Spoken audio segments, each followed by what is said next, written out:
The headlines tonight, Anambra Police Command launches Operation Puff Adder. State government reinstate commitment to flushing out criminals from the state. Okija community sets up Code of Conduct Committee to regulate masquerades. Appeal court rules Onagan's right to fair hearing was breached when he was suspended. Now the foreign saying China begins prosecution of former Interpol chief Hong Wei. I am Iberi Ugunna.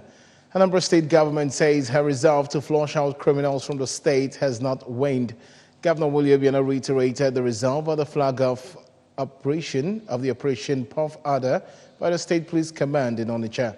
Ekwejide was there for the ABS and now reports. Operation Puff Adder, which simply means the intensification of police operations in and around the state with the sole aim of smoking out and getting rid of miscreants, was initially flagged off by the Inspector General of Police, Mohammed Adamu, in Kaduna in February this year.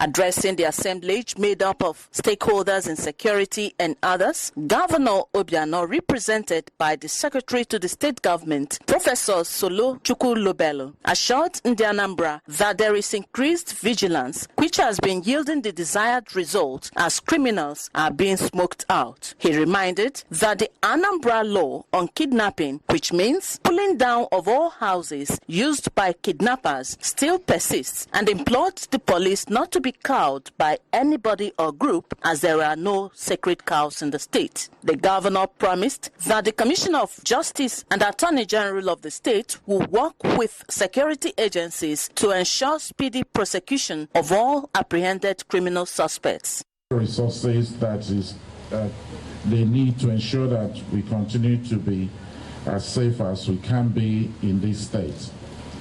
The dividends of this security is evident for everyone to see. Before he came to office, Anambra State was almost like a 6-hour economy. People did not come out from their beds, even go to money mass, or start trading until about 10 o'clock. And by the time it is 4 p.m., every person was scampering to go back home. But today, because His Excellency has ensured that security is his #1 priority, Anambra State today is a 24-hour economy in some parts of the state, Onitsha, Okpoko, Oka, and the rest of them. This is what it should be. I'm sure you will agree with me on that.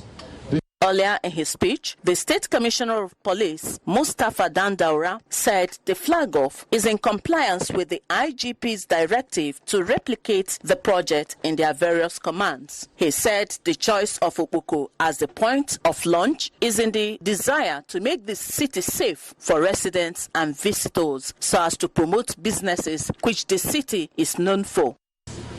It is significant that we have chosen to launch this operation in the commercial city of Onitsha, as the police command is resolute on its drive to make the city safe for residents, visitors, and above all, for business activities. We shall extend this operation to the nook and crannies of Anambra State, so that all Ndi Anambra can sleep comfortably and engage in their lawful activities in a secure atmosphere. Others who spoke include the Chairman, Vigilante Supervisory Committee, retired Commissioner of Police, Chief Ikechukwu Adoba, the State's Controller Prisons, Barrister Emmanuel Nwakeze, on behalf of the sister agencies, the State Chairman, Police Community Relations Committee, Chief Ikechukwu Ezewankwo, the Deputy Commissioner of Police, in charge of operations, Mike Okoli, among others, counted Governor Obiano's commitment to crime fighting and synergy among security agencies in the state as some of the reasons for the success recorded so far. It still remains, I would say, one of the safest in the country. There's no doubt about that. And I really want to congratulate the CP for what he has done within a short time. We all know the problems we've been having in the states. Within a twinkle of an eye, the invisible Lekanda and his group were silenced. I thank you for that job. Very noble. For everybody here too, we want to let you know that you have to assist the police force to assist you. Ekwi Ajide, ABS News. The 13th convocation ceremony of the Nnamdi Azikiwe University Awka was filled with jubilation as successful graduates from over 14 faculties of the university were awarded first degrees. The event, which took place on the convocation arena of the institution, was witnessed by families and friends of the graduates. Education correspondent Theophilus Okoha completes the report.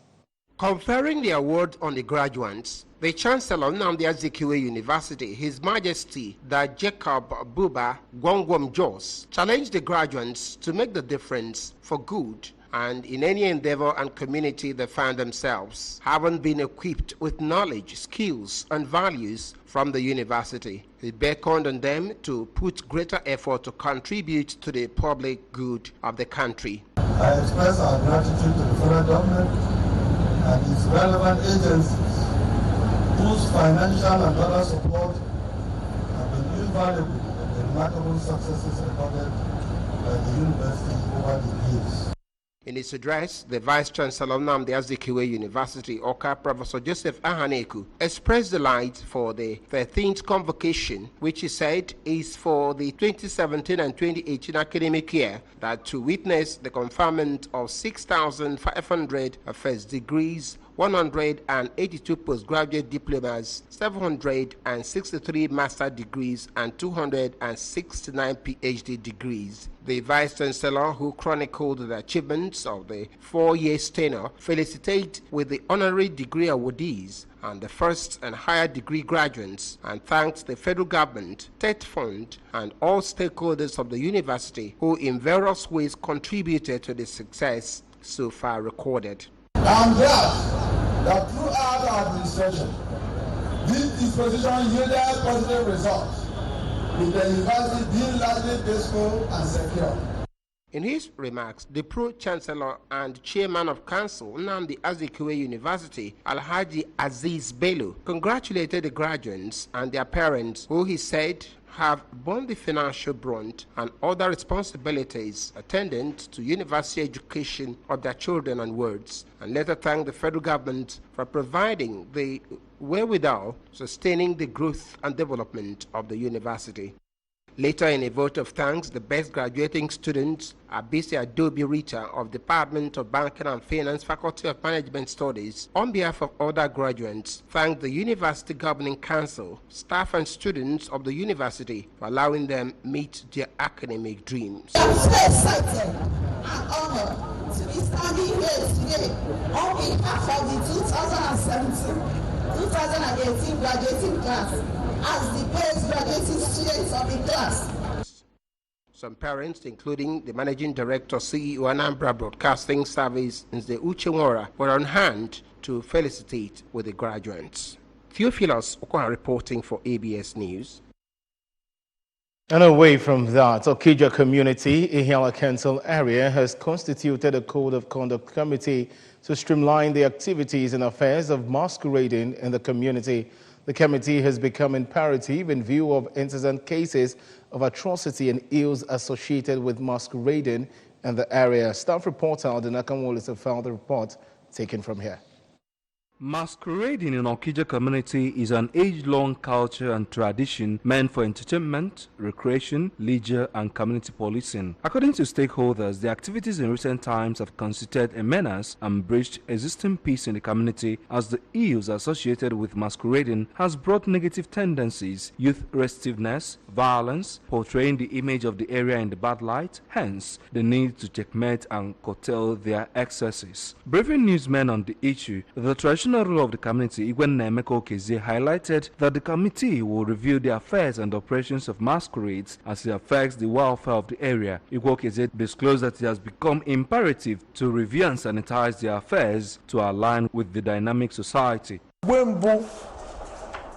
On a road dịka police onwe onye mere ihe ọjọọ n'obodo ọ na-ekuni nwaka na-esozi mmọnwụ ahụ ụfọdụ n'ime hazi abịazie bịa bụrụ ndị kọt ọnwụ na-agazi ụmụaka aha na-akpazi mkpamkpa onwe ya ka anyị nechara anya wee sị na ọ ya eme.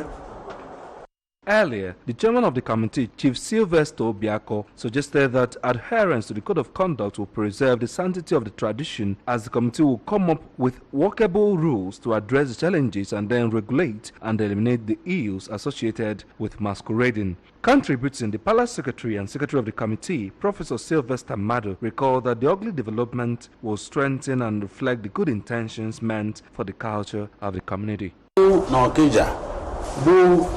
Ihe entertainment ka ọ bụ ihe na-emezi ọfụ a wee na-egosi na ọ bụzi ntụ ọ dị mgbe a ka ọ dị kịta. The second session of the 5th Synod of the Anglican Diocese of Agwata has ended at St. James Parish, Uga, with a call on the federal government to beef up security across the country to ensure the safety of Nigerians wherever they reside. In a 14-point communique issued at the end of the synod, it decried the spate of insecurity in the country and called on the government to map out measures that will guarantee the safety of lives and property of the citizenry. The synod, which observed with dismay the continuous destruction of farmlands and senseless killings of innocent citizens by herdsmen in some parts of the country, called for a ban on the use of weapons by the herdsmen all over the country. It called for the respect of the federal character principle in appointments at the national level to ensure that the 6 geopolitical zones are carried along in the nation's governance. It urged Nigerians to take full ownership of the nation's electoral processes by taking active part during elections, especially in voting processes, and congratulated all those that were victorious during the last general elections, reminding politicians of the need to always keep to their campaign promises. The communique, which was jointly signed by the President of the Synod, Bishop Samuel Ezeofor, the Diocesan Chancellor, Justice Peter Obiora, and Clerical Synod Secretary, Reverend Canon Decency China, called on Christians to acknowledge, pursue, and receive the only true power and wisdom, which is Jesus Christ, and make him their Lord and personal Savior. 100 widows in the state have been empowered by the Women Advancement for Economic and Leadership Empowerment, while the empowerment, which was held in Oka, was a revolving loan of 20,000 naira each for micro-business so as to be gainfully employed and self-dependent. Amaka Chibuzokoye filed the report taken from our studios. Speaking during the event, the founder of the group, Dr. Otumba Basirat, said they are a non-governmental organization set up to bring women together, to empower them economically, encourage and bring out the potential in them in achieving their God-given talent, aim, and be at the front burner of events. Represented by the national coordinator, Mrs. Ruth Abo, he stated that as they are empowering Anambra women, such is going on across 12 states in the country as they are marking their 15 years anniversary, advising the widows that widowhood is not a trademark, rather a circumstance. Therefore, they should be focused, dedicated, and determined so as to be a voice or authority in their place of business. The idea is to bring women on board on a platform, empower them economically and politically by way of encouragement, by way of resources.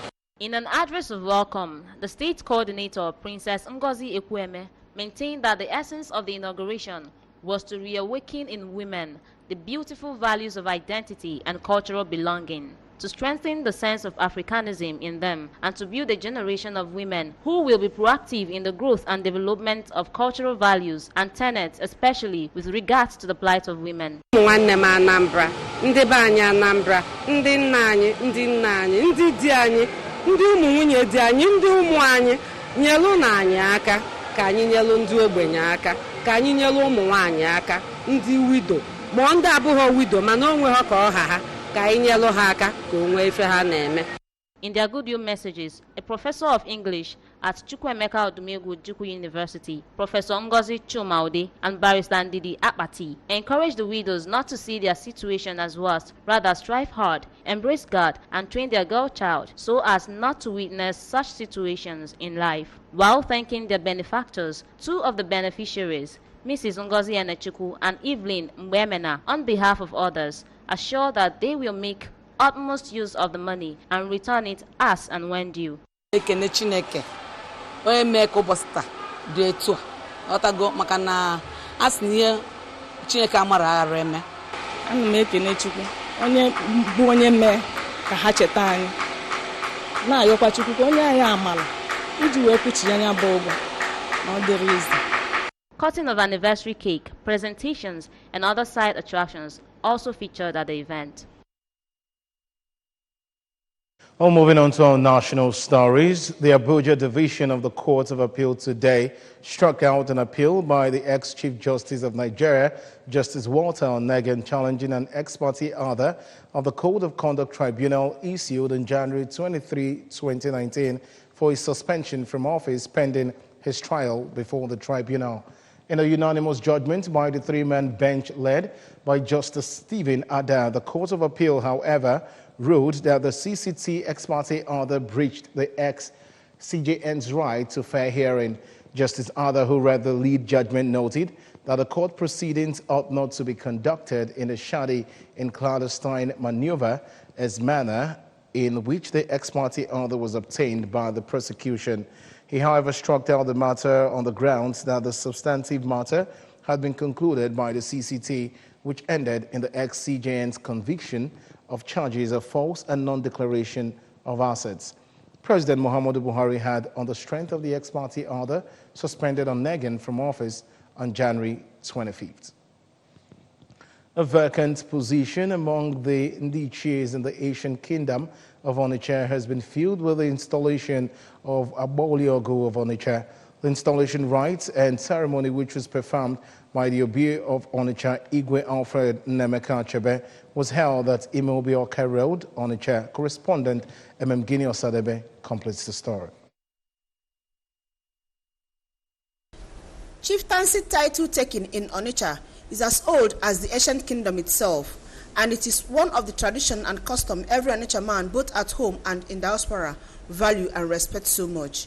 Ndichies, as the name implies, are respected warlords who are members of the Igwe's cabinet, and their titles are representatives of the roles each bearer is playing at the war front in the olden days and beyond. Ezenia Jidofo Ebo, who hails from Obiboro village, Onitsha, was installed as Abo Iago of Onitsha, which is a member of the third hierarchy in the Igwe's cabinet. During the installation, Igwe Achebe handed him materials such as hand fan for chasing away flies, spear used as weapon during the war, as well as animal skin bag. Speaking to the ABS in an interview after the installation, Igwe Achebe challenged the new Abo Iago to see his new position as a call to serve his community, while urging him to toe the footsteps of other Ndichis who are before him, for him to learn the role he has to play on the discharge of his duty. By becoming an Onitsha, he becomes a member of my cabinet, and it's all service to the community. There's no salary, there's no profit, there's no benefit. The only profit and the salary is contentment. On his part, Chief Tupu Kadibia Ifejika, the Onoli Oguda of Onitsha, advised him to ensure that the customs and practices of Onitsha are maintained without violation, as well as ensure that families in Onitsha are assisted to live in peace and harmony. The footsteps of our fathers and those of us here meant to make sure that the sovereignty is in good protection, in good hands, to make sure that the customs and practices of Onitsha are maintained without violation.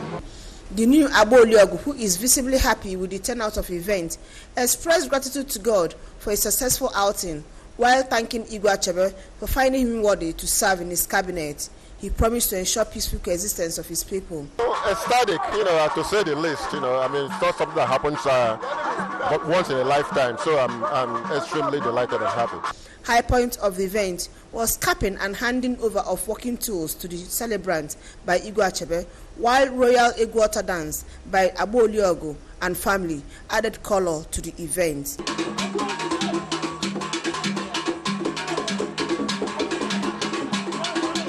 Gini Osadebe, ABS News.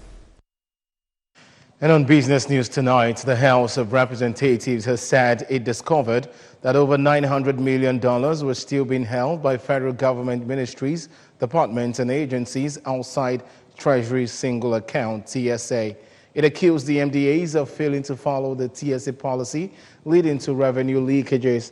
The House made the revelation while adopting the report with 20 recommendations by the ad hoc committee on the need to ascertain the proceeds of the TSA to enhance transparency, accountability, and good governance. It accused the Nigerian National Petroleum Corporation, the Nigerian Ports Authority, the Federal Inland Revenue Service, the Nigerian Customs Service, as well as other ministries and banks of various infractions. The House asked the Ministry of Finance, the Office of the Accountant General of the Federation and the Central Bank of Nigeria should intensify efforts to enforce full implementation and compliance with the TSA policy by all the MDAs. This business news is brought to you courtesy of Abo Microfinance Bank Limited, formerly Umudioka Community Bank, Afigo Market, Umudioka. We bridge the gap. And on the foreign scene, Chinese prosecutors filed formal charges today against former Interpol chief Meng Hongwei, accusing him of abuse of power and taking bribes in the next legal step before he faces a court. Interpol, the global police coordination agency based in France, last October said Meng had resigned as its president days after his wife reported him missing after he traveled back to his home country of China.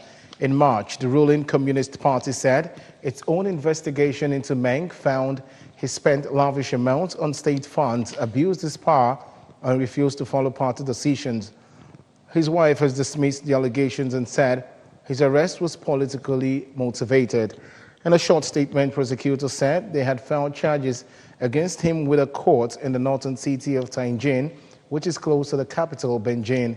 The prosecutors said they charged Meng with abusing his power when he was previously a deputy minister of public security and head of China's Coast Guard and taking an extremely large amount of bribes. Now in sports news tonight, Paris Saint-Germain forward Neymar has been handed a 3-match ban and an additional 2-match suspended ban for an altercation with a spectator following their French Cup final loss to Stade Rennes in April. The French Football Federation said today PSG lost 6-5 on penalties after Rennes rallied from 2 goals down to draw 2-2, and the frustrated Brazilian appeared to jab at a spectator who tried to record him on his mobile phone as he went up to collect his runners-up medal. Neymar's suspension will begin on Monday, which means he will be eligible for Saturday's League One match against Angers. He will miss PSG's finals 2 games against Dijon and Rennes. PSG said in a statement that they found the sanction severe and that they were appealing it to the Federation's Appeal Committee.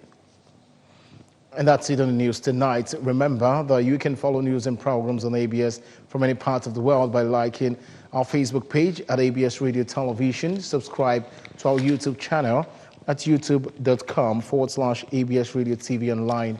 Follow us on Twitter and Instagram at ABS Radio TV. You can also log on to our website, www.absradiotv.com. And just before we go tonight, a quick reminder of our top stories. Anambra Police Command launched Operation Puff Adder. State government has reinstated commitment to flushing out criminals from the state. Okija community has set up a code of conduct committee to regulate activities of masquerades. Appeal court has ruled that Onega's right to fair hearing was breached when he was suspended. And on the foreign scene, we brought to you that China has begun prosecution of former Interpol chief Hongwei. And that's the size of our package tonight. Many thanks for joining the bulletin. I'm Ebere Ugunna.